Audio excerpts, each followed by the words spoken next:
Welcome to Stranger Things in the 1980s. My name is Vince Locke. I am your host.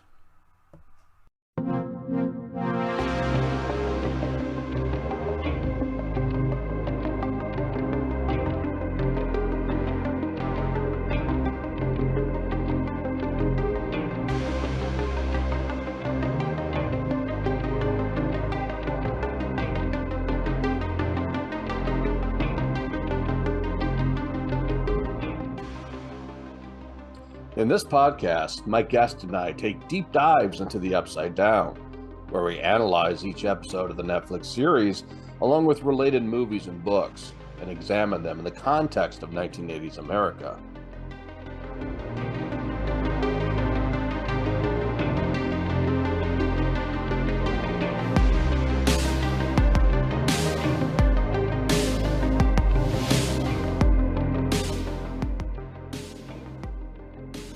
In this special two-part bonus episode, my guest and I talk Dungeons and Dragons and play the official Stranger Things D&D adventure, The Hunt for the Thessalhydra.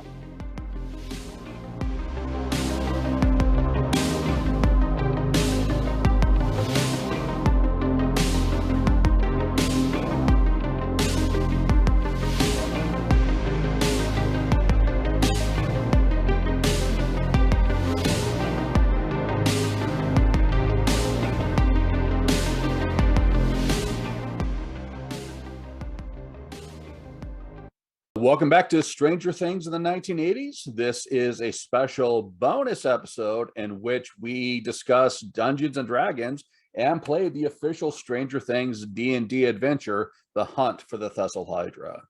Thanks for joining us. Let's take a look at our panel of guests and have them introduce themselves. Let's start with Amee this time.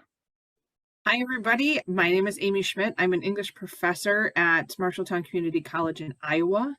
I'm a new D&D player and a longtime fan of Stranger Things, so I've made a couple of cameos on this show, and really, I am very, very excited to be playing today. The character I'm playing today is Dustin of Dwarfholm. His character from the show is a level 3 bard who's a hill dwarf. So I'm working with 13 armor class and a 27 hit points. Here's hoping I don't die.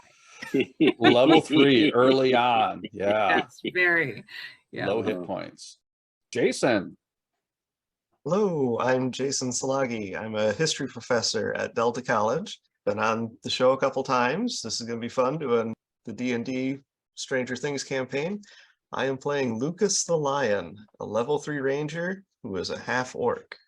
Nice. Chrissy.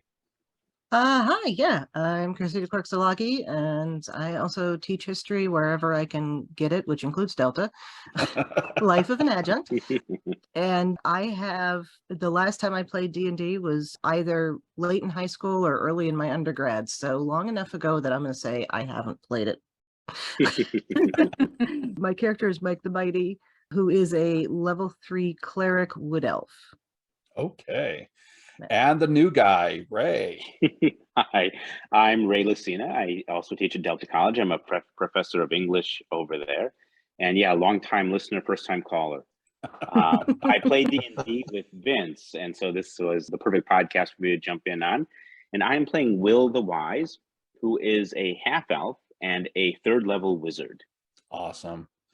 So our listeners know that when I have guests on, I like to have them talk a little bit about a subject that is relevant to that particular episode.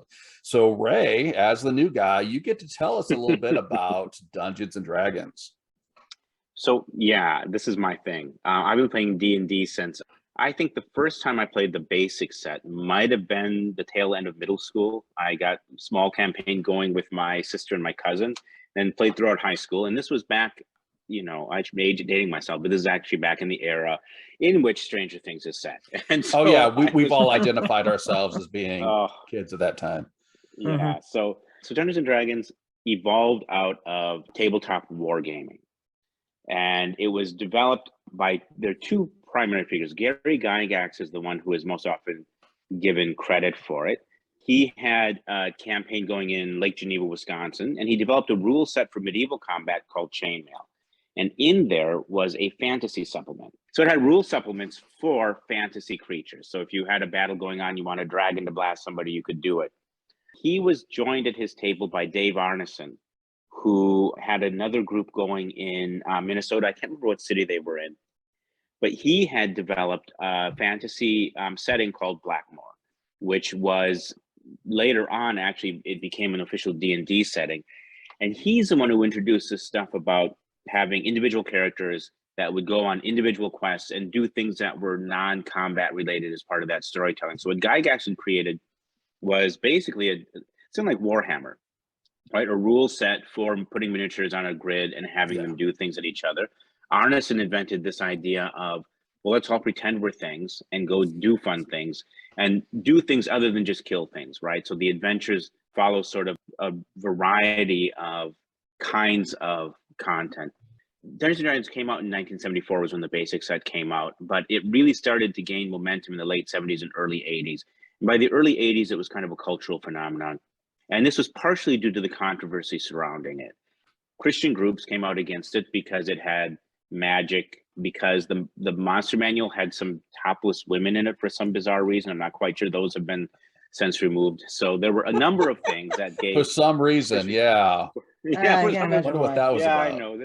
It is interesting. I've not looked at my original D&D books for a long time. They're in storage someplace. But one of the things that D&D has done over the years is, as it has been confronted by various challenges to kind of the underlying assumptions of the game, the people designing it have tried to adapt it and respond to those concerns. So that was one thing. So the other controversy that emerged in the early 80s, there was this belief that people who did role-playing could sometimes get so lost in the role-playing that they wouldn't be able to distinguish between reality and fiction. That were one of the things that this was, supported by. There was a University of Michigan, I think, student who went missing in the steam tunnels under the college. And it came out that he had played D&D. And the person who was investigating that has anything to do with it. That was the person investigating. Their initial theory was that he got into this game and was trying to play it out. When he was tracked down, a whole lot of other stuff came out. And the detective who started the whole problem later on wrote a book. He promised this young man not to reveal what really happened. 4 years later, the young man eventually succeeded in committing suicide. This detective came out and wrote a book about what really happened. There was just all sorts of substance abuse and stresses at school. And there was a lot more to the story. So then there was a movie called Mazes and Monsters with Tom Hanks. And Tom Hanks played this kid who couldn't separate himself from the game and disappeared in the steam tunnels under his college. So this is the thing. So it fueled a lot of anti-D&D fervor and made it incredibly exciting to play the game at the time. So those of us who were a little bit of outsiders anyhow, that was icing on the cake for it, right? It was just a little dangerous. And let me say, that movie, Mazes and Monsters, is so disappointing because based on that title, you think it's going to be Mazes and Monsters. And it's really just a drama about this guy who basically is mentally ill, who gets lost in the fantasy. Yeah. There was actually a cartoon that came out, a Saturday morning cartoon that came out around that time, I think early 80s, called Dungeons and Dragons, which is actually much better. Kids from this world gets transported into the past. They're on a roller coaster, which I thought they should have been sued by the Land of the Lost folks who go down a waterfall and wind up in the Land of the Lost. Right. These kids go down a roller coaster and wind up in D&D land. But that really captured the spirit of the game a lot better, I think. Yes. So it was really a thing in the early 80s. And it was, even though not as many people had played it as play now, it was sort of that thing that at least a certain number of outsiders got into. It was, and I started playing it probably, I think middle school, like I said, is when I got the basic set. I just thought it was really cool. And I was such a Tolkien geek. I love J.R.R. Tolkien. Right. And the idea that you could pretend to play in a world that was so clearly inspired by really Tolkien's, I would say, the main inspiration. There is stuff from Conan the Barbarian. Oh yeah. There are a lot of other influences as well. But when you get dwarves and elves and halflings, who are basically hobbits, and the flavor of the characters are very much reflective of what you see in Lord of the Rings. You're basically pretending you're playing Lord of the Rings. So that was so appealing. So my sister and my cousin played with me initially, and then I got some of my high school friends involved too. And we were a pretty mixed bag. My brother is always saying this is my first sign of being a true leader, was the fact that I had football players in my D&D table, but there were people I've been friends with forever who Wow. happened to play football. But it was a small town, so you had a group of friends and you stuck with your group of friends. So I Right. did corrupt a few people, but and so for a long time I DM'd, and it was a social thing. It was certainly that. Yeah. It was a way to connect with people very deeply. For a kid who didn't play sports, was told he could never play band because he didn't have the wind for it. I tried to play saxophone for a while, and the music prof suggested I pick up the guitar because I couldn't. Wow. I don't know. Yeah. Now So you make the joke about corrupting your friends, but there was that definite mindset in the 80s that it Absolutely. was a corruptive influence. I had two good friends who were initially homeschooled. They came to high school, was their first time going to a public school. And their mother especially had real concerns about them playing. And it was, again, because they were conservative Christians and they'd heard all this stuff. Yeah. Nowadays, it has become a far more mainstream hobby.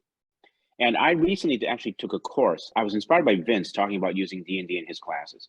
And I took a course on therapeutic game mastering, which was designed for counselors and therapists who wanted to use role-playing games as a tool in group sessions. And it was amazing to see that thing turned around so much, right? Yes. From being, this is so psychologically damaging, you can lose yourself in the fantasy, to hear the ways in which this can be used to help build certain skills, right? To help, like one of the primary teachers, her table is always adolescent girls. And she says one of her primary goals there is to help them develop cooperative skills. Because in a lot of middle schools, the relationship between young women is so toxic, it's so competitive. And she said that's all she does. So it's turned around a lot, and it's become very popular now. Again, I think the latest rule set, D&D 5e, was designed in part to be more accessible. Yeah. The early versions of the game, they call it, people refer to it as math and improv. The early heavier on the math and sometimes lighter on the improv, I think. Whereas now you see that the game is designed in such a way that you can take it either way, right? You can play it in a way that it's primarily role-playing with roles that help shape what happens, or you can play in a more strategic, tactical way and get maps and miniatures. Or if you're online, and a lot of people, the pandemic was another source of this exploding, because people began playing it on Zoom, using virtual tabletops like Roll D20, or I use Fantasy Grounds. We play, and Vince uses Theater of the Mind, where he describes what's happening and we make the rolls, and he kind of manages it that way. So there's 5e lends itself, I think, to the game being what you want the game to be. When I played for a number of years in the early 2000s, and I played as a player. Around the pandemic, I got that group back together again because I wanted to get together and survive this thing together. And so I offered a DM again for them. I've become a real missionary for Dungeons and Dragons. I mean, I always encouraging people to give it a try, and not everyone's going to enjoy it. But I think for a lot of kids, especially, and adults who haven't found that thing yet, because the number one thing is it's a social activity. Yes. And it's a social activity that allows you, especially a lot of us who play, not all of us, but many of us who play are a little bit introverted.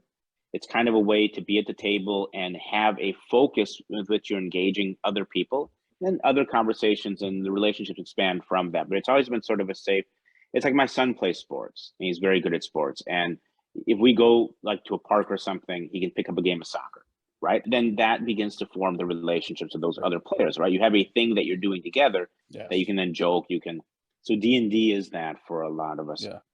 One of the things that has made D&D so popular now are, starting with Critical Role, a number of kind of mainstreamed Twitch streams that tend to also be published on YouTube of people playing Dungeons and Dragons. And Critical Role is one that is made up of voice actors, right? And many of them also writers. So you can see the role playing is very sophisticated. They'll spend an entire episode of the characters just talking to each other. And that can be a lot of pressure for new players. Yes. The degree of role playing is something that can evolve at an individual table, but that also has increased interest in it. And you do get a lot of people getting into it because they love that aspect of it. That's a thing that really drove them into it. Nice. And Ray, you're right in that primarily D&D is primarily a social experience and always has been. That was the appeal for, you know, us geeks and freaks back in the day. It allowed us to find our own people, and it's expanded since then, partly because of the popularity of shows like Critical Role, partly because of the pandemic, but also partly because of, surprise, surprise, Stranger Things has made people really curious about wanting to try the game. And so it is much more mainstream now. Also partly because those freaks and geeks back in the day have grown up to rule the world. So yes. And we see you talked about Tolkien early on. I mean, we've got the Rings of Power, right, that are going right now. Yes. So of course you've got more attention, again, mainstream. We've got Stranger Things, we've got Rings of Power, and Game of Thrones. And I was gonna say, Yeah. in another extension, House of the Dragon, right? We've got that, you know, sort of extending that Game of Thrones in popular culture.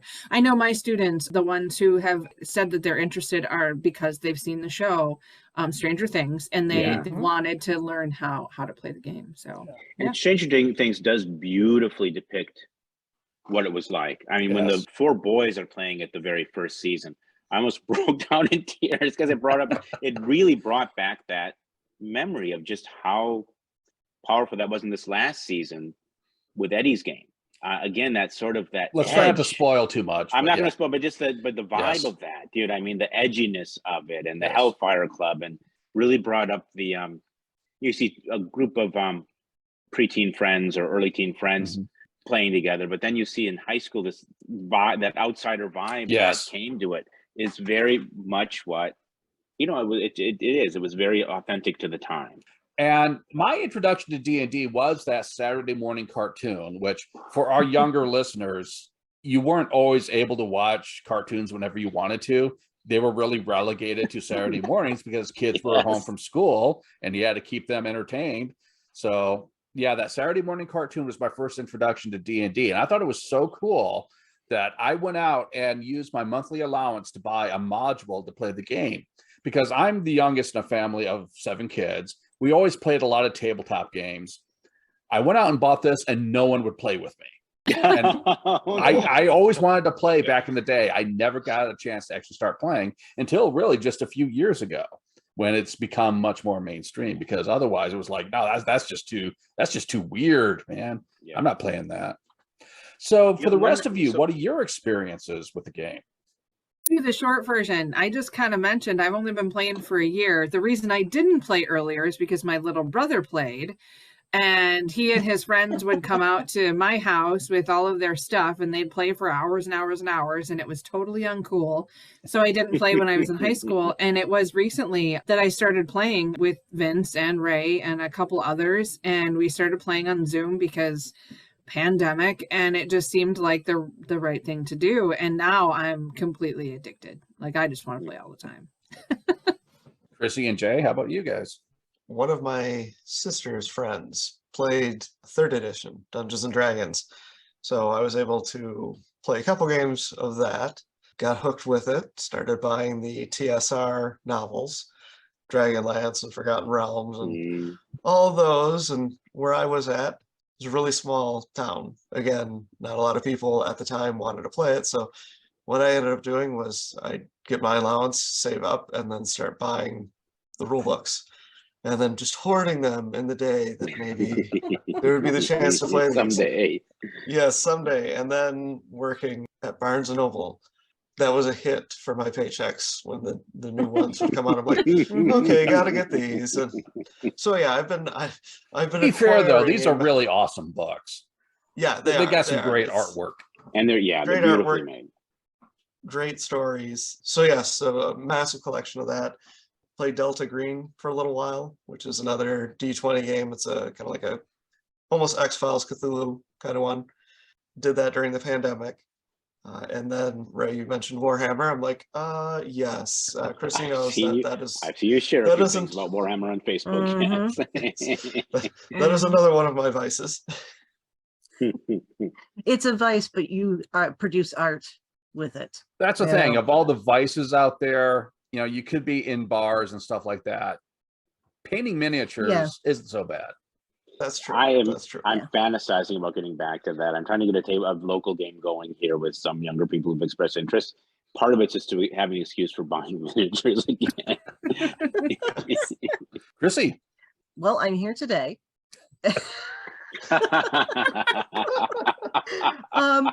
Right. Okay. So I, like I said, I did. A friend of ours, a friend of mine, started a campaign when I think it was my first year of college. We got together a couple times to play, and we never did finish it. And I don't remember what I picked out or anything like that. I was definitely an outsider in school, but I was a Trekkie outsider, so a little bit different crowd. I don't know if anybody played D&D at the schools I went to, because they were Catholic schools. Mm.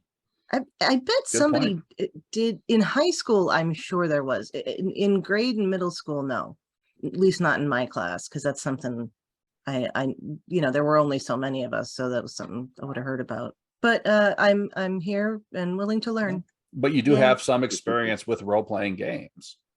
A little bit. We played on my podcast on Infinite Diversity a few years ago. We played it was a Star Trek RPG for an episode. So there's that, and then RPG style video games, Mario, that kind of thing. And we haven't covered the connection between like tabletop games and D&D in particular with video games, because there is a massive connection. But in our next episode, when we start season 2 of Stranger Things, we're going to be looking at the video game crash of 1983. So stay tuned for that. Okay, shall Atari we get started here? Yeah. Atari and Nintendo. Good stuff. Arguably, without that happening, we would not have Mario. Yeah, no. Or Zelda that needs or to Link. happen. Yeah. Very important. Okay, should we get started playing? That's good. Okay. Yes. This is, again, the hunt for the Thessalhydra. And by the way, this is the adventure that they do play at the end of the first season of the show. So you should find some stuff that is familiar here. You have been summoned to the castle of Sir Tristan. He is the ruler of a small domain and a lonely stretch of mountains. You've met him before. He sponsored you on an earlier adventure and proved himself to be a kind ruler to his people and a good friend to you. You can trust him. As you are ushered into his throne room, he says, hello again, my friends. I'm so happy to see you. I just wish it was under better circumstances. This domain is under attack from a monster, a Thessalhydra. It has been attacking our farms, our villages, and even this castle. All my soldiers together can barely fight it off. After each attack, the Thessalhydra disappears into the woods and leaves no trail.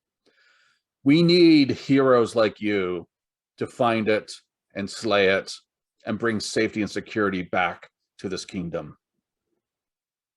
Will you lend us your aid once again? Will say we stand ready to serve. Excellent. Mike agrees. Lucas agrees. Monstrosities are my speciality. Excellent. Then Will let you go in the front. Unfortunately, I cannot lend you aid in the form of my soldiers. They must stay here to guard the city and guard the castle. But I can provide you with some materials to aid you. And he summons his aide to bring over these items. In order to prove that you have successfully destroyed this creature, I want you to bring back its heads so that I can mount them on the wall over my throne. To help you with that, here are 2 bags of holding. I can also provide each of you with 1 ring of protection and 1 potion of healing. You're giving each of us 1 potion of healing? That is correct. And you're giving each of us 1 ring of protection. That is correct. 1 for each of you. Vince, what's the bonus on the ring of protection? It's +1? It's +1 to AC and saving throws. And Sir Tristan continues, I also have 2 weapons that I can aid you with. One is a wand of magic missiles. The other is a magic greatsword called Winter's Dark Bite. All right, friends, we have a number of things to distribute among us. We have the 2 bags of holding, a wand of magic missiles, and the Winter's Dark Bite. I am incapable of handling such a weapon as that. Which one of you would be most capable of doing that? That great sword. Will raises his hand. No, he doesn't raise his hand. I don't know. Who has proficiency in long swords and great swords? I do. The proficiencies are on the lower left. I do actually have, I did not think that I did, but I do have proficiency in a long sword. I have very little in attack power unless I have a decent weapon. Anyone else dying to wield that Winter's Dark Bite sword? All yours if you want it. It does look like Mike, the Mighty, has proficiency in long swords. Yes. I was thinking. But how do I know? Mike the Mighty, what is your armor class? Ah, there we go. 18. Yeah, you should take that sword. Okay. My armor class is only 13, so you will be more protected with that sword than I will. Awesome. I will happily take Winter's Dark Bite. So that is a +1 magic greatsword. So it's +1 in all situations. So that's +1 to attack and +1 to the damage. It is +3 against Thessalhydras, and then +4 while in the upside down. Ooh. Very nice. Pretty amazing. Wand of Magic Missiles. And what do we have for armor classes for Lucas? I have a 16. Will? 13. Okay. So one thing I would say with the wand, we should think about who will be standing back away from combat the most, because that's a ranged weapon. It's going to be you and I standing back, because I have an armor class of 13 and very little capabilities in up close battle. I can throw my dagger and I can help you all, but I have very little other attack capabilities. So I have a ranged cantrip. So I think Dustin should probably take the wand of magic missiles. If he can wield it, right? There's not a limitation to class anymore. So I think Dustin should probably have that. It's only 7 charges, but that can do a lot, right? It can do more than what I can do with anything else. Yeah. It gives him a ranged attack. Yeah. I mean, it's 7 charges, but 1 charge is 3 darts. Yeah. Right. And they automatically hit, Yes. which is really nice. The other thing, Justin, to keep an eye on is when you expend the last charge, there's a very small chance the wand will disappear. 1 on a d20, so it's not a great chance, but just to be conscious of that. So Will and Dustin will each hang on to a bag of holding. All right, perfect. Has he given us directions? Where are we going to engage the Thessalhydra? And I'm wondering if we have a place that we can go to now, retire to prepare. And he will provide you with time to be able to do that before you set out. All he knows is that the Thessalhydra disappears into the woods to the east of the town and leaves no trail. What would you like to do? Shall we head out east? Assuming do we need to buy anything in town? Does anyone have anything they want to look for in town? No. Before we head out?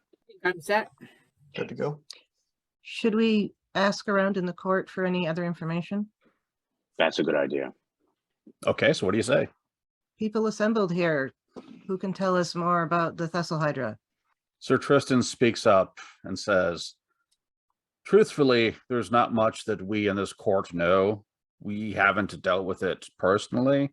It has affected our people in the town more. So you may choose to go to the market and speak to some people there. Let's do that. Okay. To the market. To the market. So you leave the castle and head into the markets. You see one merchant at a selling fruit at a stall, another elderly farmer selling produce, calling out to each other and out to you. Here, get your fresh apples, apples. I love apples. Dustin's going to head over to the fruit merchant and have a conversation. Okay. And buy some apples. So the apple merchant is like, hello, friends. Here, let me give you 1 apple each. I've heard tell that adventurers were coming to town to free us of this Thessalhydra. That must be you. It is us, and we do hope to rid you of the Thessalhydra. I'm wondering, can you tell us, like, what has your experience been with this creature? What do you know about it? Well, what I know is that these are the best apples here in town, which is a little unfortunate because they're not as good as they used to be. Why is Why that? not? They Why not? tasted better before the Thessalhydra arrived. I'm sure the monster's lair is somewhere in the apple orchards to the north. You hear the elderly farmer overhear this. No, there's no such thing as a Thessalhydra. I've never seen one in all my years. It's got to be an owl bear. We get plenty of those around here. Okay, boomer. Are the So what trees this in the sounds like orchard? to me is that the Thessalhydra is probably in the apple orchard, but chances are, friends, we're going to encounter an owl bear on our way. Ah, What good we want to catch. roll to see what we might know about owl bears? Does Sorry, go ahead. anyone have like proficiency in nature? Yes, I do. Okay. Roll a plus nature 1. check. All right, and forgive me, which die am I rolling with? So you got advantage. So roll a d20 twice and take the higher number, and then Okay. add your proficiency bonus for whatever your nature bonus is. 17. Okay. So actually, yeah, you know quite a bit about owl bears. They're large, they're nasty. They're basically a combination of bears with owl heads. That sounds terrible. Mm-hmm. That's scary. Most of the time. Lucas, do you share this information with us? Yes, I will share it with you. Wonderful. Lucas, do you know anything about the weaknesses of the owl bear? Yes, Mhm. it's a attack from the side or from behind. You do not want to be face to face with it because of its claws and its beak. Yes, you know they have high perception, and they have dark vision, which allows them to see in the dark. They've got keen sight and smell, and they can do a lot of damage. Yes. It looks like it might be helpful to have some invisible people fighting it, I'm thinking. At least try to take out Yes. one of its keen senses. Probably at maybe at range too. Does anyone have a proficiency in wisdom or intelligence? I can do intelligence. Okay, do an intelligence check. Ooh, 17. Okay. Something occurs to you. When you were in the throne room and Sir Tristan was briefing you, he mentioned that the Thessalhydra disappeared into the woods to the east. This apple merchant said that the apple orchards are to the north. So it may be that something else is attacking or causing what's happening in the apple orchards to the north, or he might just be a really bad farmer and he doesn't want to admit it. Yeah. So we blame him. So maybe we should talk to a couple other people and see if they know Yeah. anything about the Thessalhydra. Mhm. Who are the Yes. other vendors that we see? You do see there's a woodcutter nearby, and there is someone who appears to be, if not a priest, at least someone who has some holy orders. I'm going to head to the woodcutter first Okay. and say, hello, friend.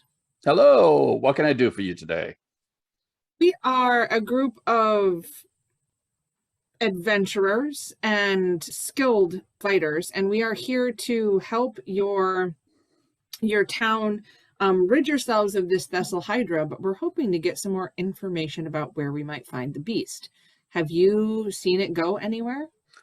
I haven't seen it, although I have heard rumors that it attacks from the woods in the east. But you have to be careful there because there are caves out there, which is probably where it's going to be hiding. But once you enter the caves, you get lost in the twisting tunnels and never escape. So beware. Thank you very much for that information. You're quite welcome. I think we should Ooh. probably go talk to the cleric next, or whatever he is. And Mike, you might And be so- Mike's probably the best one to do that given his Yeah. profession. Okay, so I'm gonna go over there and say, hello, you wear the dress of a learned man. Can you tell me anything about the Thessalhydra?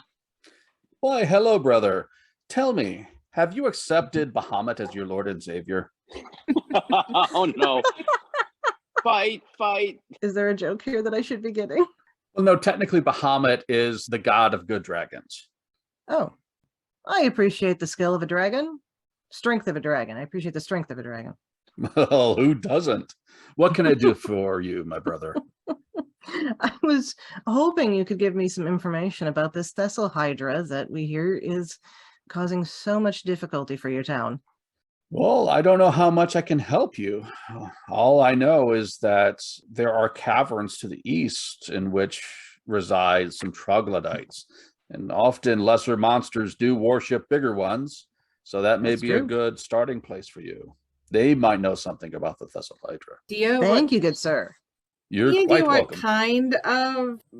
what kind of lesser monsters are there? Well, he said troglodytes. Oh, sorry, I missed that. Can we roll to see what we might know about troglodytes? What would that roll be? Maybe history? Arcana, I don't think Arcana would work here. I've got a +3 in history. as do I. All right. Okay. What are the odds of that? The historian has +3 in history. Mine turns out to be a 16. Okay, what do I Roll the roll- D20 and then add your history bonus. okay. You got me beat. I ended up with a 7. What did you have, Amy? I have 16. Well, what do you Okay. know about troglodytes then? I'm about to find out what I know about troglodytes. Troglodytes are human-sized lizards like Komodo dragons. Hmm. They're nasty and they're also really dumb. Good combination. How do they have any specific weaknesses? They do have sensitivity to sunlight. Which What do is you why know they about- live in a cave. Do they have Exactly. any special attacks? Anything we should be aware of or might be aware of in terms of what they're known for in combat? They do have advantages when it comes to stealth because they have some chameleon traits. Hmm. And they're also known for having an overwhelming stench. Oh, good. That would seem to undermine their stealth a little bit. Mhm. So, You would think so. Who in our group has got good perception score? Because we're going to be asking you to keep your eyeballs open. I do. I have a +3. Okay. oh, I I've got see. a +4, actually. Okay, Nice. wonderful. As we get towards those caves, you guys are going to want to have your noses open because I'm thinking they'll be hiding. And we're going to want to get the jump on them before they get it on us. Is there anyone else that we want to talk to, friends? Before we get away from this, is there any, you said they're sensitive to sunlight. Do we have anything with us to Mm. replicate sunlight in a cave? I was just wondering, where are the lower level spells? Does anyone have like a daylight spell, or that may be higher level though? I'm thinking it. I do not. I have a lamp and 2 flasks of oil. That'll be So useful. at least I can make it really bright. I have some torches. Hmm. As do I. No light spells, though. Yes. No. No, I- I was just gonna magic- have a flame of. I also have magic missiles. I mean, so we have the troglodyte information we need. Does anybody want to talk to anyone else here? Or are we pretty confident that we're heading east? I think we are. I'm ready to go. Will is ready to go. Should we? I forget, Vince. Did you say that we are attuned with our ring of protection, or Yes. do we? Yes. Okay. Good. So then I propose we head east toward the caves and with great care, and see if we can't get to this Thessalhydra. All right. Allons-y. Sound good? Agreed. And away we go. And away we go. What's that? So you travel east of town through the woods until you come to this canyon-esque area, which leads to caves. As we're getting close to the caves, we're supposed to be smelling for troglodytes, right? So how would Yes. I test whether that's something Make I'm a perception check. okay? And that is which die? D20. D20. Oh, 20. Yeah, the D20 is what you use for pretty much everything. Oh, okay. All right. So then in that case, it's 18 plus my 4 is a 22. Okay. That's good. Not bad. That is really good. You do get a faint foul stench emitting from the cave entrance. All right. So what order should we enter the cave in? What do you all think? Vince, is that entrance wide enough for two to go side by side, or do we have to go single file? It looks like you could go side by side. Well, I I'd think say it's about probably 8 feet across from side to side. Well, if somebody Will will, vol- oh, go ahead. No, go ahead. I was gonna say, if somebody will can light it up a bit, I'll go with my big sword, Winter's Dark Bite. all right, I'll go in with you. All right. I put my longbow on my back and draw my short sword, and then have one of the torches lit. Vince, before we go in, will cast mage armor on himself, Okay. and he'll take up the rear and be ready to cast. Okay. So you're heading in. Is anyone have proficiency in survival? I do. Okay. Plus Make a two. survival check with advantage because you are a ranger and this is a terrain that you have some proficiency in. Okay, 13. So as you enter into the cave, the rockiness of it makes it difficult to track anything. But looking at the wooded area as it moves towards the cave, you can see quite a few footprints.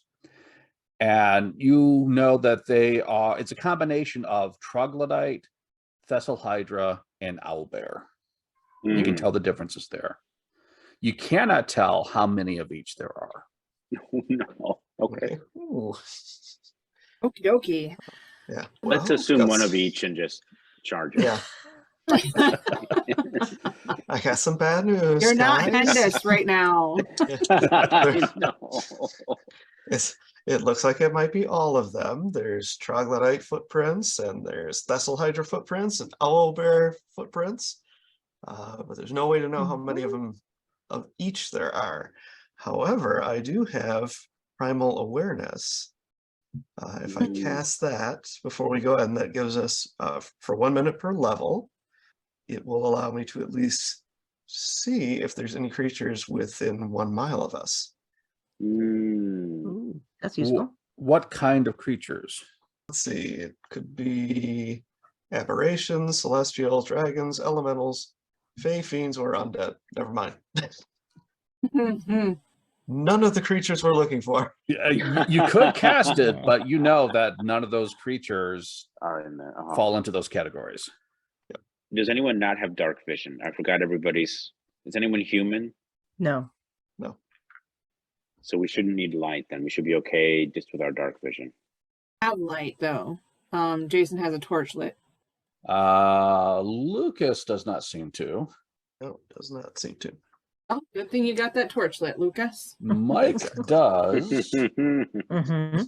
and Will does. So I have limited spell slots. Would you like me to make you invisible now or later? How long does it last? That's the question, isn't it?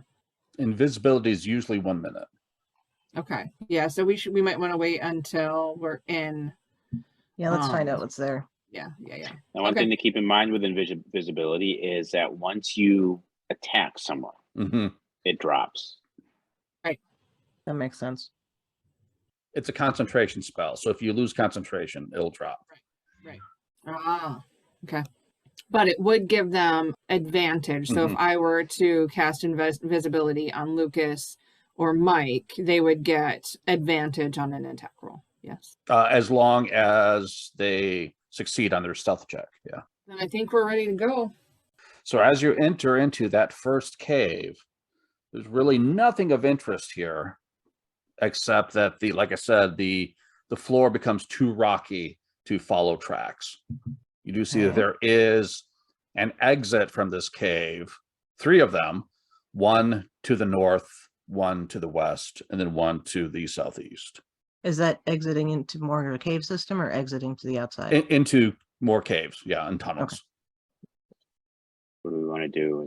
Can Lucas tell anything from tracks about where things are coming and going from? Not tracks. You can't detect any tracks in here. It's too rocky. Does smell do any good there? Yeah, You can try. do a perception roll. Let's see. Yeah, that would do it. Okay. A 12. No, just a sort of musty smell permeates the air. Would you want to start exploring them left to right or right to left and just do it that way, maybe, or what do we want to do? I say definitely stick together, whatever we do. Yeah. Better Absolutely. chances. That's a good thought. Yeah, Will is not What were keen to go. the exits again? I'm sorry. There's one to the north, one to the west, and one to the southeast. I was thinking if we start with north, because there were some people who thought that this stuff was coming from the north, and maybe that goes around to get to the town in the north. Although without a map, I'm not sure. I think that's as reasonable a rationale as any. That's exactly what I was Yes. going to say. All right, All right. North it is. to the north. Okay. So you head through the north tunnel, and it ends at a T intersection. There is a tunnel leading to the east and then one to the west. Can we, Let's try from we're them. standing, tell if either of them continues and where they continue? What is our dark vision? 30 feet? And what's the torchlight range? Should be 60. So Dark yeah, vision is 60. yeah, you'd be Yeah. able to tell that the tunnel to the east curves around and starts heading north again. And then the one to the, or excuse me, that's the one to the west. The one to the east keeps going straight. But Well, seems to we open said up we into a wanted to larger head chamber. north. Yeah. Yeah. Let's try Yeah, the western tunnel. that sounds Okay. all right. Everyone make a perception check. Ooh, Fo- nat 20. 14. Ooh, nice. 23. 20. 21 with my nap, but Okay. So Jason, you're not really picking up on anything. Everyone else, this stench starts to get stronger. Can we tell what direction it's coming from? I guess we only have one direction. Right. The only Will one will direction to sniff his go. armpits. I'm half orc. I can't smell over myself. What can I say? That's and we are here to destroy evil, so Are you I guess continuing? running away from yeah, I would. Will comfortably in the back votes for continuing. I mean, there is a possibility that the Thessalhydra is surrounded by the other things that smell, troglodytes. So No, we might find them all in one place. we want someone to scout. Is anyone very stealthy? I have a +2 stealth. +4. Same as There you go. All I have right. a +3. Will's only got a +2. That's a 9. Okay. So you're gonna stealth ahead? I mean, I rolled it. Doesn't that mean that that's You're doing it. what I'm attempting to do? Okay. Just to be clear. Yeah. So as you try sneaking ahead around that corner and into, you see that the tunnel you're following opens into a larger chamber. And you see a group of troglodytes here. This seems to be a place where most of them make their bed.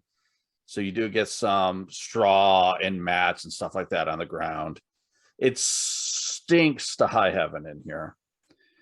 And these troglodytes immediately notice you. Absolutely, they do. And they give a yelp and start to run away. Way.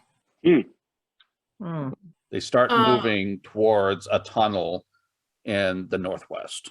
My How many- immediate action is to throw some magic missiles. Yeah, I think we should try to stop them probably. Yeah. How many were there again, Vince? Well, are you there? No, I'm not. Yeah. I will move up. Though. How many do I see? You count close to a dozen. Holy Oh. shit. Okay. Yeah, so they're running away from me, right? I'm Yeah. going to back into the cave and go tell my friends that there's 12 troglodytes that just went up into the northwest. What do you guys want to do? We probably can't stop them from escaping with that many of them. We're not going to kill them all before No. they're out of our. No. The question is, are they going to lead Not us without somewhere? major damage to our group. I have deep speech. Is that something I could use to communicate with the troglodytes? Do they speak that? I would say I this mean, is if we part of want to your, speak with your earlier history check. I would say that you would know that they don't speak that. Okay. No, I do. So I can cast comprehend languages, if we want to try to communicate with them. But are we willing to take that risk? Can they communicate? They're not that. And my fear too is that they're actually running to something more powerful for protection. Mhm. Ah, yes.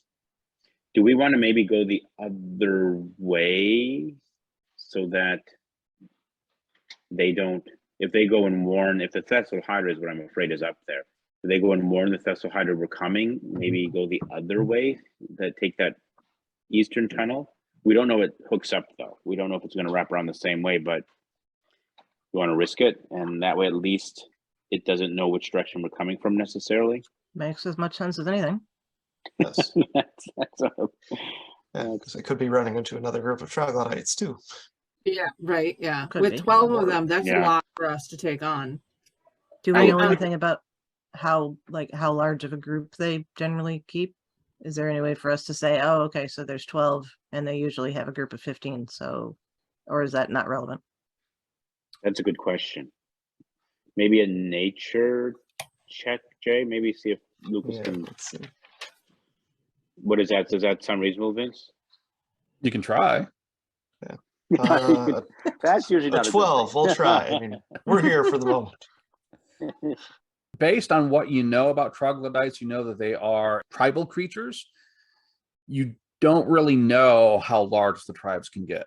I think that Will the Wise has given us some wisdom, and we should go in the eastern. So I will warn you, wisdom is Yeah. not a very good stat for Will the Wise. So just bear that in mind. It could be ironic. It could. I mean, but I still think that chasing after 12 troglodytes at this point is not a smart idea. So we Agreed. should attempt to flank them, or at least try to be on the receiving, like to set ourselves up for a better attack position. That's for sure. We don't want to go in blind. That's what I'm thinking. Agreed. No, we're going to Backtrack. go to the east. So back to the way you came Yeah, and then through this tunnel. Yeah. Are you being stealthy? we can try it. Trying. Might as well Yes, roll, I indeed. guess. Hey, I did Yeah, much sure, better sure. that time. That's a 23. I got a 21 for stealth. 11. 13. Just stumbling around. Yeah, I'm That's stumbling because you slightly got the louder. torch. Oh, yep, exactly. Well, who's in the lead? I think I was. And Okay. I was. Okay. So you stumble into this larger chamber, right into a group of 8 troglodyte guards. Ah. Yeah. How do they react? Well, one's shouting at you. Is it shouting 8, language huh? that we can understand? Does anyone speak troglodyte? I can. You So yeah, I'll cast comprehend language. Stop! Who are you? Okay, they're telling us to stop. It also means that it also says that I can understand it. Can I speak it? I would say yes. Okay. It's asking us who we are and telling us to stop. Do you think We- the What do you want to say? I was going to ask, do we think the Thessalhydra is causing them difficulty as well? Are they a potential ally? Someone said which one of the people in the market was it the priest who said that lesser monsters will sometimes worship the Thessalhydra. So we might be looking at, Okay. but I don't know. We don't know that. It could be this particular group is under threat. Maybe it's We are an exploratory team looking to find the Thessalhydra. Do you know where it holds up around here? Make a persuasion check. Okay. That's 9. No, sorry, 12. Okay. Fortunately, you know that troglodytes aren't that smart. Right. So they look at each other and say something to themselves, and then they turn to you. Come with us. And they all surround you and start leading you back the way you came. Ooh. They're going to lead us somewhere. Where are you taking us, friends? To the noble. To the noble. They're going to take us to the Thessalhydra, folks. so. All right. Strap in. Can we in common communicate about a plan? Because I'm a little bit nervous. We're going to be with 8, then 12, and then a Thessalhydra all in one room. Yeah. So then, with our luck, the Thessalhydra will be sitting on the back of an owlbear. So Everybody make a constitution saving throw. Oh no! Oh, actually, it's not terrible. And remember, you got the rings of protection. That gives you a +1. 13. 18. 18. 16. You all pass. So Woo. as they get close to you, their stench is overwhelming and it makes you gag a little bit, but you're all able to, keep your stomach contents down and not start retching. These are adolescent boys. They're used to being surrounded by that smell. I guess at this point we let them lead us. Do we want to be? We should be ready though. We should have an idea what we're going to do if it goes south. I am. So I'm thinking what I'm going to do is I'm going to try to cast suggestion on one of these guys while we're walking through the hall to get as many of them on our side as I can. Okay. All right. So let's see. I don't have to roll anything. They have to make a saving throw, wisdom saving throw. What's the DC? I believe, is it mine? Yeah, it'd be your characters. So you're Dustin. So saving throw DC to resist a spell you cast is 12. Okay. So they have to beat a 12. And that's a natural 1. So yeah, they're under your threat. Right. And it's a sentence or two, right? You and your friends will join our team to fight the Thessalhydra. Semicolon.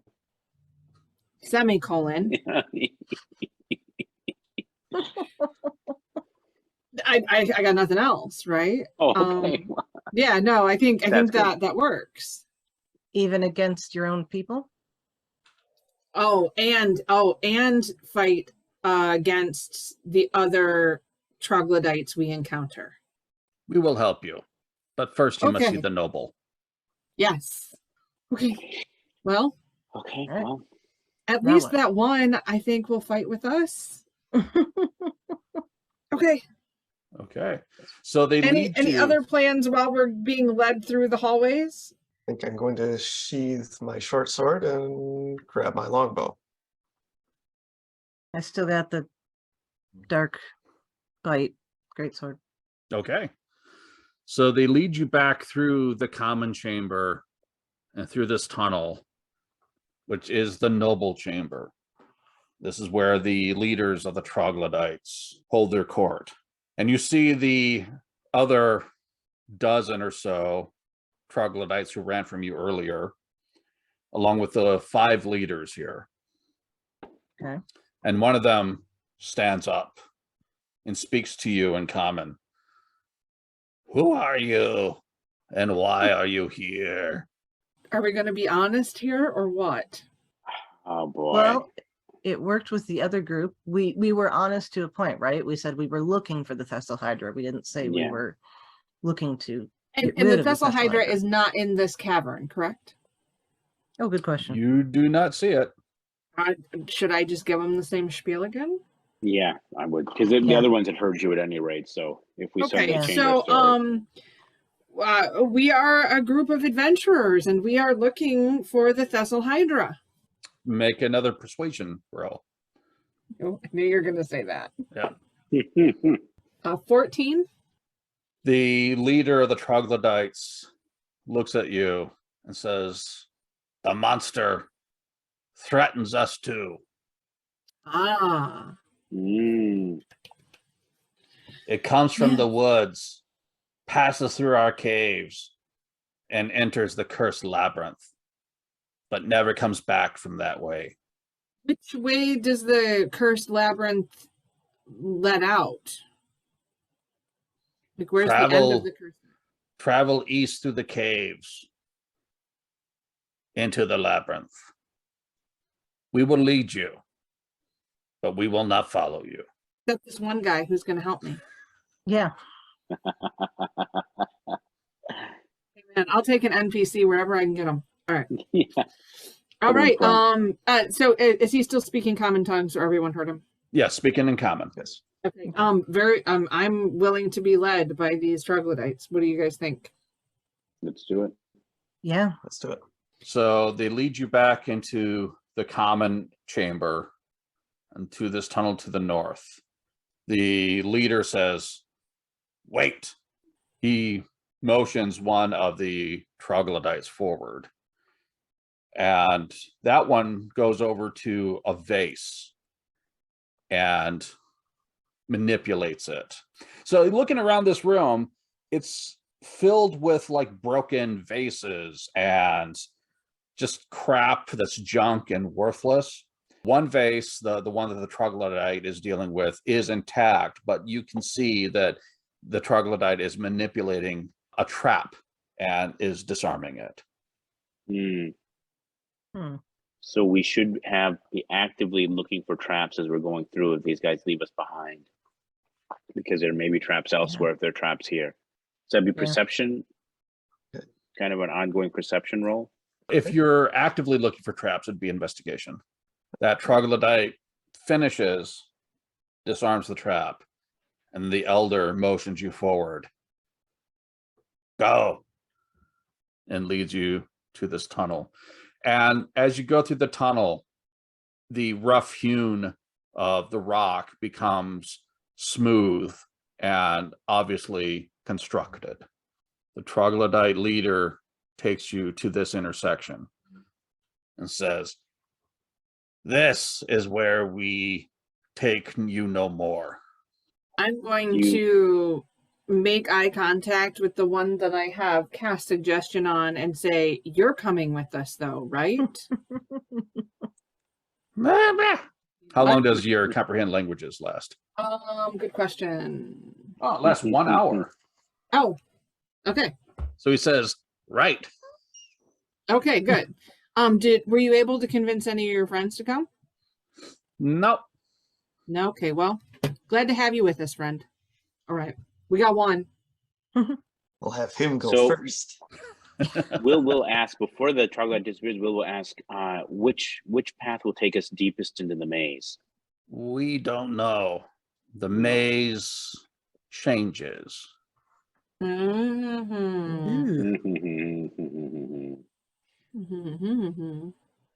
right. Did you say that we can have an ongoing perception check? You can continue making investigation checks. Okay, investigation checks. Okay, all right.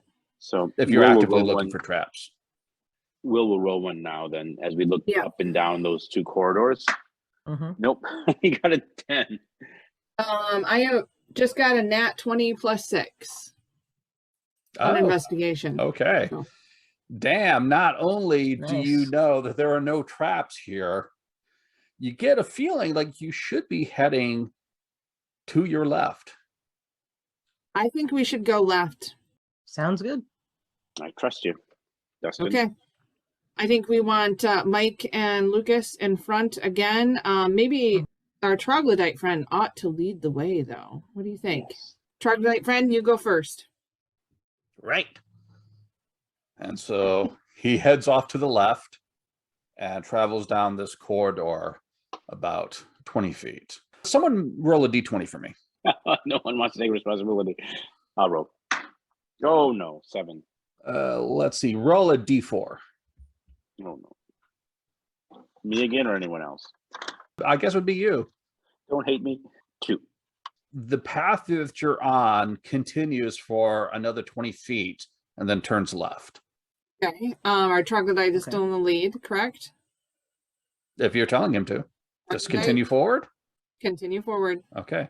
Someone roll. I had to roll some dice, so we should proceed with caution. Yeah, right. Yeah. I mean, we're having him lead because I'm hoping if there is anything up there, he's the one who's going to fall in a hole or get his head cut off. That's what I'm thinking. Someone roll a d20. We should call him Meat Shield. Someone else. What should we call him? Meat Shield. Meat Shield. Wait, you wanted a d20? I got 18. All right. Roll a d6. Be a 1. Uh-oh. Okay. So the path you're on continues for 10 feet and then ends at a 4-way intersection. As we bring up the rear of the group, I'd like to do another investigation of the area to see if we can see any traps in this intersection. Okay. Yes. I will assist Dustin. Dustin, are you trained? I'm trained in the skills, so I'll assist. And that way you get a D4? advantage. Okay. Advantage. Oh, I get Roll advantage? Oh, Yeah. wonderful. All right, so that's a 19 plus my bonus. That's 25. You do not detect any traps. It's just Okay. smooth stone walls all the way down. Okay, so we're trap free, folks. Which direction do we want to go in? Now, what is the deal with mazes? Is it wise to keep turning in the same direction when you can? What is the rule? Anyone encounter a maze before? I don't know, but now that you say that, we should probably mark the wall with something. Ah, yes. Jason, how's that torch doing? You got some ash on that torch? I do have some ash on that torch. Can you mark I'll the use wall that here in to- this intersection? We should decide which direction we're going and then mark that direction. I know nothing of this trick about mazes that you spoke of. So just to be safe, let's try it. Right, Vince will- turn right every time or turn left every time. That's what you're saying? Mhm. Yeah. Vince, can I roll whether that's a good idea or not? Or does not really matter? It doesn't matter. Okay. So Is let's assume it's a brilliant idea because he's smarter than I am. My character is Okay. much smarter than I am. So So I guess right or left, or I guess we Right. could go forward every time if we want to, because that's our option. That is an right option. now. It's a four-way intersection. Hmm. So you Go got three forward, right or choices. left. right, maybe. So we hug the wall and kind of stay. I have Yeah, no because the idea. troglodyte leader did say that Thessalhydra was coming from the north. Oh, yeah. Right. So if we went right, that might be swinging us in the right direction. It'd be sounds right. If we turn right, we're heading north. Is that correct, Vince? That would be correct, yeah. Okay. As That far makes as you know. Lucas, I'm glad that you are paying attention to directions here. So I think that that's a great idea to turn right, and then we will continue heading Okay. north. I will mark the wall that we turned right. Okay. Okay, Someone roll a d20. I will this time. 18. Nice. Roll a d6. 5. Okay. You travel for 50 feet and then come to another four-way intersection. Made it a long ways north, and we can continue going north, or we can turn right or left. Yes, you got three options. Continue north, maybe. I know I advised the right turn last, but I think Lucas is right. Yeah. Should we investigate for traps? That's a good Oh, call. yes, first. I'll assist you again, Dustin, because I think your modifier is a bit higher than mine. I've got a Right, and you it's a D4, or no, I get advantage. Okay. big advantage. So that's 16 plus 6 is a 22. You detect no traps. Again, all smooth stone walls. All right, so our troglodyte is leading the way, and we are continuing north. Jason marked the wall that we went forward. Marking the wall straight. Okay. Roll a d20. 13. Okay. Roll a d6. 6. As you travel down this hallway, at the end of it, you see a figure wearing shining armor standing before you. With our dark vision and the light, can we tell if this is a humanoid figure? You can Is it tell that- it is humanoid. He's about 60 feet away from you at the end of the hallway. And is he facing us? Does he seem to see us, or He is facing you, and he is holding a sword in front of him, blade down. I'm going to say, troglodyte friend, take 10 steps forward. Okay, he does. Does our armored figure move in any way? No reaction. Okay, so I recommend that we sneak up behind the troglodyte and we have him move 10 steps at a time to see if this thing moves.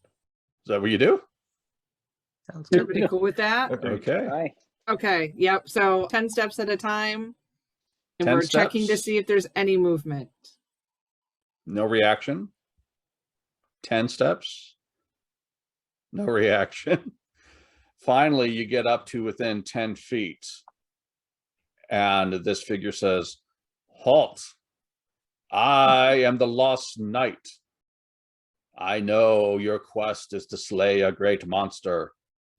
I will help you if you solve my riddles. Ooh, Okay. riddles. Riddle us away, Lost Knight. Yes, please. The first riddle is simple. At my heels you nip in this game we play, but cursed is the maze and lost am I. So who's chasing whom? Oh, who's to say? The front is the back. Hello is goodbye. And he turns around and walks into darkness. Give us that again, Vince. At my heels you nip in this game we play, but cursed is the maze and lost am I. So who's chasing whom? Oh, who's to say? The front is the back. Hello is goodbye. Could he be telling us to go in the opposite direction, maybe? Maybe. First thing that comes to my mind is a worm, but I don't know how that helps us at all. Or does he want us to follow him because he wants to nip at his heels? Hello is goodbye. Maybe goodbye is hello. So when he leaves us, does he want us to follow him? He either wants us to follow him or not follow him. So. Yeah. That's the best explanation I can come up with, which is not very helpful. Shall we try it? Is there anything, like, did he reveal anything behind him as he walked away, or? He just walked into darkness. Okay. He's further than 60 feet away from us at this point. Yes. You do not see him. It's this maze. It's a tough riddle, Vince. I'm going with this is supposed to be the easy one. I'm gonna go with Will on this. I think we follow him. Yeah. Yeah. Do that. So you're going to follow. We are troglodyte in the front. Okay. Roll a Puzzle d20. tester. Is it on to me again? 7. Let's see. Roll a d4. 4. So you follow a 40-foot tunnel that turns to the left. And as you turn around the corner, you see the knight walking away from you into darkness. We continue following him. Troglodyte in the front. I'm going to do an investigation check for those traps again. I'll give you advantage again. Will help you. Well, my first roll was a nat 20 plus 6. No traps. It's all the same straight stone walls. Smooth stone. We are clear. It's kind of Smooth stone. disorienting. Right? I'm thinking that I'm very disoriented at this moment, but what do you say? We continue on in the direction of the night? Can Will make an Arcana check or something to see if we can tell whether the maze is... He said it was a cursed maze. Someone else earlier said something. The troglodyte said it changes. Can Will do an Arcana or an investigation to see if the maze is configuring itself as we go? Does that make sense? Like, is it changing? Make a wisdom check. Oh no. How about intelligence? Okay. Okay, I guess that's slightly better. 18, 21. You get the sense that something is not adding up. Will warn the others that something is happening with the path we're following. I don't think that changes what we do, except for... So if this maze is changing as we go, do you think that it's possible that the lost knight here is actually working against us and leading us back to the beginning? This is tough. Yeah, Mhm. that's the thing, is because hello is goodbye. Someone make an intelligence check. Will can try.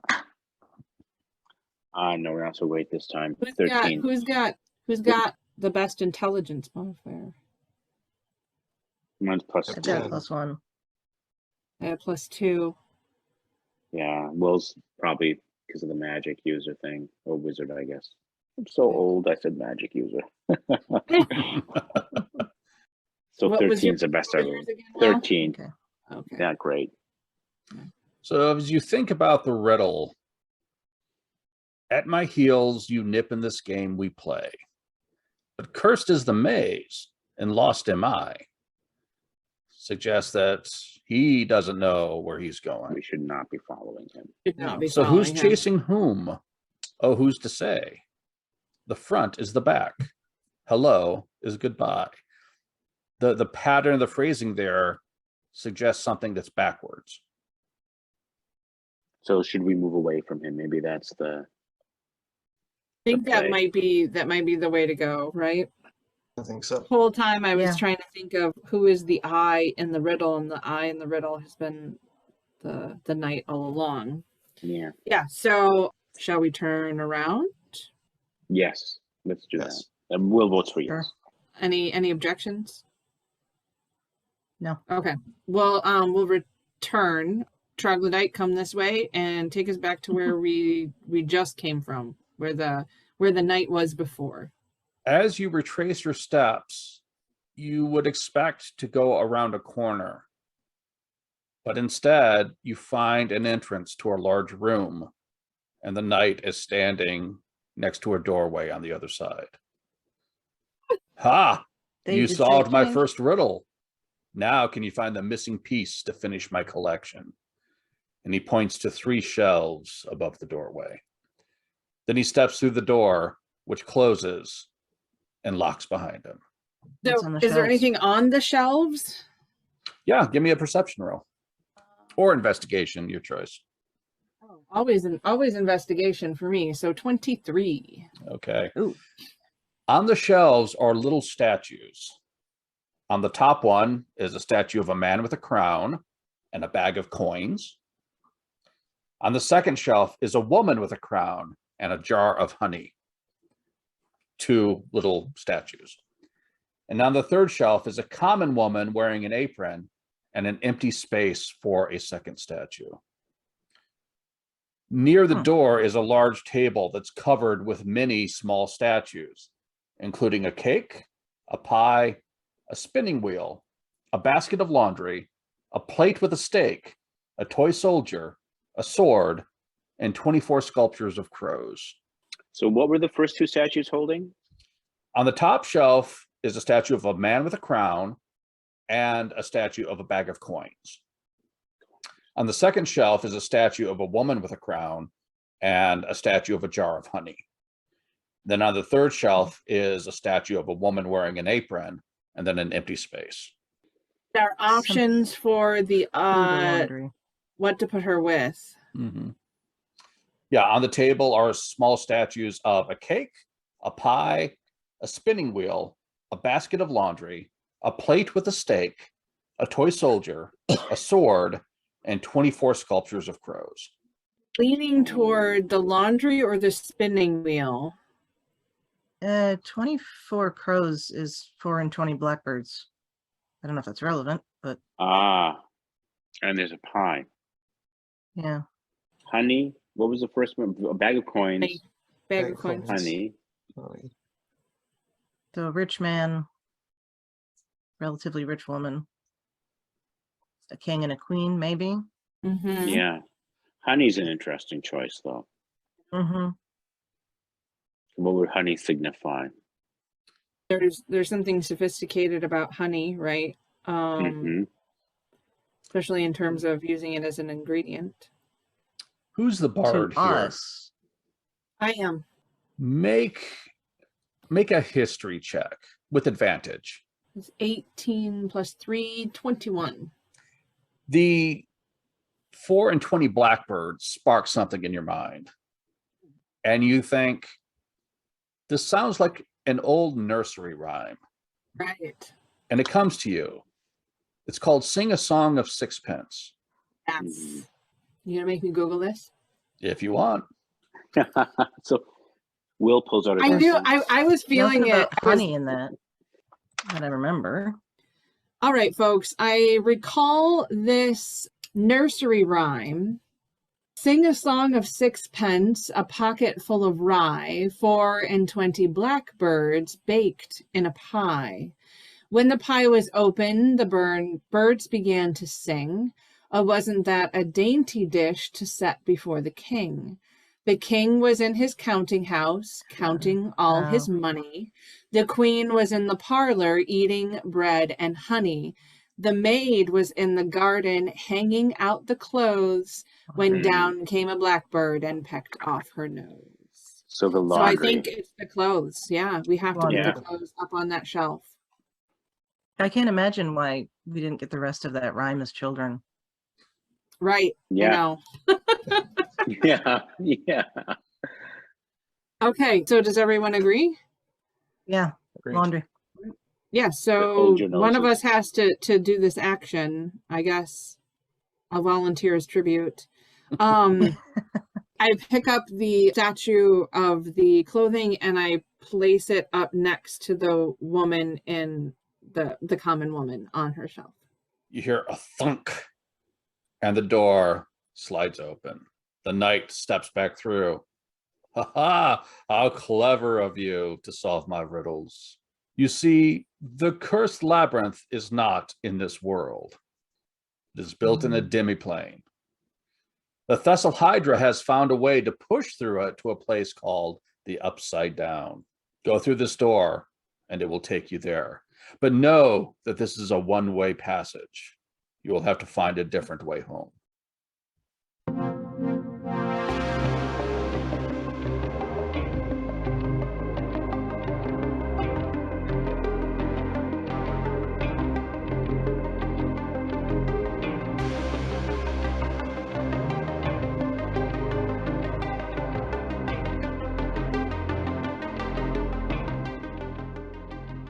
Stranger Things in the 1980s is produced by dreadpirateproductions.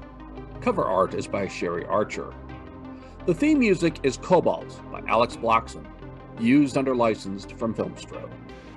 Send questions or topic suggestions to dreadpirateproductions@gmail.com.